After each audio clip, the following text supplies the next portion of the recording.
La malédiction de l'éclipse, le destin d'un roi. La ville d'Abidjan, cœur battant de la Côte d'Ivoire, ne dort jamais. Entre les gratte-ciels modernes et les rues étroites des marchés animés, où les tambours résonnent mélangés au son des klaxons et des prêches, un homme est porteur d'un cadeau qui défie la logique de l'ère moderne. Le roi Kwame n'était pas un monarque traditionnel. Son titre provenait de lignées ancestrales, mais sa présence s'imposait également à la société contemporaine.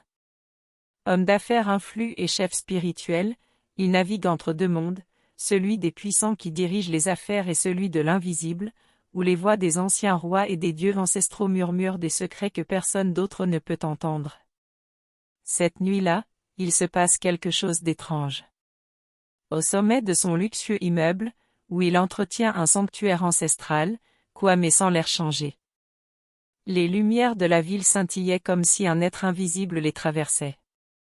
Le vent apportait une odeur d'encens brûlé, mais il n'avait rien allumé.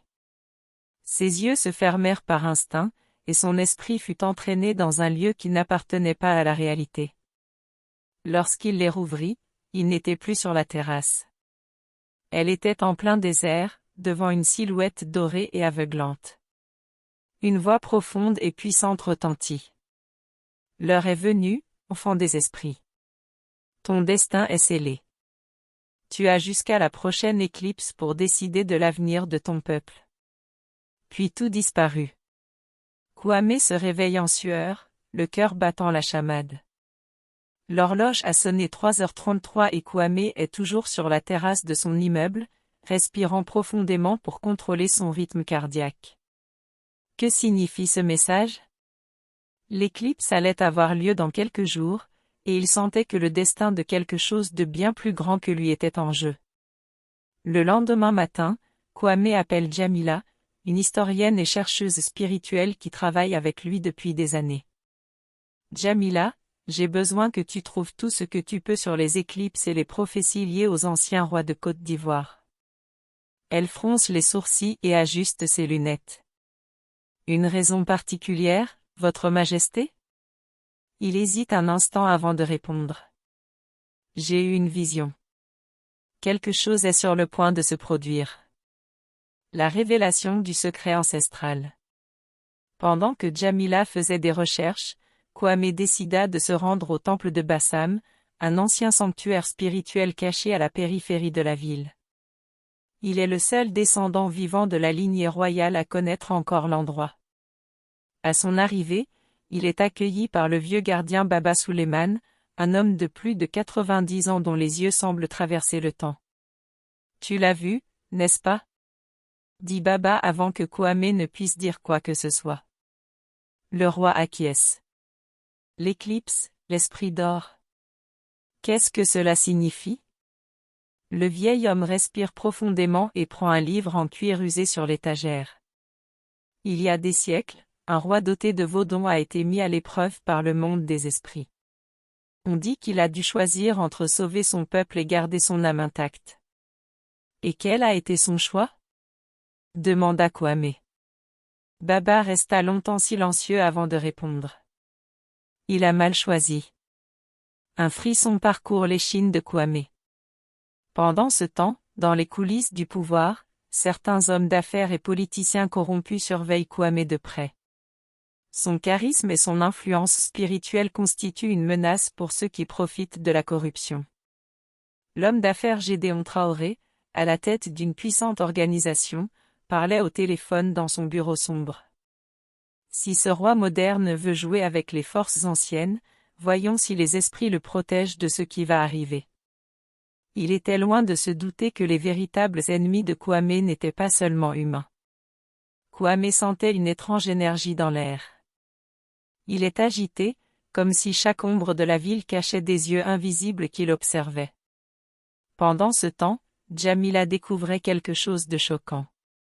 Votre Majesté, il y a quelque chose que vous devez voir, dit-elle en lui tendant un ancien manuscrit. Les yeux de Kwame parcoururent le texte usé. Lorsque la lune dévorera le soleil, l'héritier des rois spirituels sera mis à l'épreuve. Il aura 3 voix. Touche ainsi vous acceptez l'appel des ancêtres, vous ouvrirez un portail vers le salut de votre lignée. Touche 2 si tu refuses, ton peuple sera maudit pour des générations. Touche 3 si tu es trahi avant d'avoir choisi, les morts marcheront parmi les vivants pour réclamer ce qui leur appartient. Un frisson lui parcourut le corps. Cela veut-il dire que, si quelqu'un essaie de m'arrêter avant l'éclipse, quelque chose de bien pire pourrait se produire? Djamila confirma d'un air grave. Petit losange bleu l'attaque dans la nuit. Cette même nuit, Kwame est tombé dans une embuscade. Des hommes masqués ont intercepté sa voiture alors qu'il revenait du temple de Bassam. Il a tenté de se défendre, mais le coup de bâton l'a assommé. Quelques heures plus tard, il s'est réveillé attaché à une chaise dans un entrepôt abandonné au bord de la mer. Devant lui, Gédéon Traoré, l'homme qui voulait le détruire, tournait en rond. « Tu te prends pour un roi ?» se moque-t-il. Mais ce n'est pas un royaume. C'est un jeu de pouvoir, et tu n'es pas dans la bonne équipe. Kwame resta silencieux, prenant une profonde inspiration. Son esprit commença à relier les pièces du puzzle. L'épreuve avait déjà commencé. Il ferma les yeux, sentant le flux des énergies spirituelles autour de lui. L'éclipse était proche et il savait qu'il devait agir vite. C'est alors que quelque chose de surnaturel se produisit. Les lumières du hangar se mirent à clignoter violemment. Un vent glacial s'engouffra par la fenêtre brisée. Et puis, une détonation assourdissante a retenti. Les hommes de main de Gédéon ont hurlé. Des ombres ont commencé à se déplacer d'elles-mêmes sur les murs. Une voix profonde et gutturale a envahi la pièce. L'épreuve a commencé. Kwame sentit le poids de centaines d'esprits entrer dans ce monde. Quelque chose s'est réveillé. L'entrepôt abandonné trembla comme s'il allait s'effondrer. Les ombres sur les murs se tordent en forme déformée, chuchotant dans une langue ancienne. Les hommes de main de Gédéon Traoré hurlent, lâchent leurs armes et tentent de fuir. « Qu'est-ce que c'est que cela ?» cria Gédéon, reculant tout en regardant Kwame. Le roi ne semblait pas effrayé. Au contraire, il se releva lentement, toujours avec les cordes aux poignets, mais il y avait maintenant une présence autour de lui, quelque chose de plus grand que lui. Les voix résonnaient dans son esprit. Le choix t'appartient, roi des esprits. Le sacrifice sera nécessaire. Kwame sentit un frisson lui parcourir l'échine. Il savait ce qui se passait. L'épreuve avait commencé. Devant lui, 2 silhouettes spirituelles émergèrent du voile entre les mondes. L'une était une femme vêtue d'or et de bleu, dont les yeux brillaient comme des étoiles. Sa voix était calme et ferme. Si tu acceptes l'appel des ancêtres, tu deviendras le gardien de ton peuple, mais tu devras payer un prix personnel. L'autre était une ombre géante, sans visage mais avec des yeux rouges comme des braises. Sa voix était profonde, comme un tonnerre lointain. Si tu refuses, tu garderas ta vie telle qu'elle est, mais tu verras tout ce que tu as construit s'écrouler sous tes yeux. Kwame respire profondément. Son cœur battait la chamade. Il comprenait maintenant. S'il choisissait son peuple, il devrait renoncer à quelque chose de précieux. S'il se choisissait lui-même, ce serait la fin de sa lignée spirituelle et de la protection de ses ancêtres. Que devait-il faire? Avant qu'il ne puisse répondre, un coup de feu retentit dans l'entrepôt. Kwame sentit une vive douleur lui traverser l'épaule. Il recula en titubant, s'agrippant à sa blessure. Gédéon tenait un pistolet, avec un sourire narquois. Si les esprits ne peuvent pas te tuer, je m'en chargerai moi-même. Mais à ce moment-là, quelque chose s'est réveillé en Kwame. Ses yeux brillèrent comme du feu. Il leva la main et les chaînes se brisèrent d'elles-mêmes. L'air est devenu lourd. Le sol trembla. Tu ne comprends pas ce que tu as fait, Traoré. Sa voix n'était plus seulement la sienne. Les ancêtres parlaient à travers lui.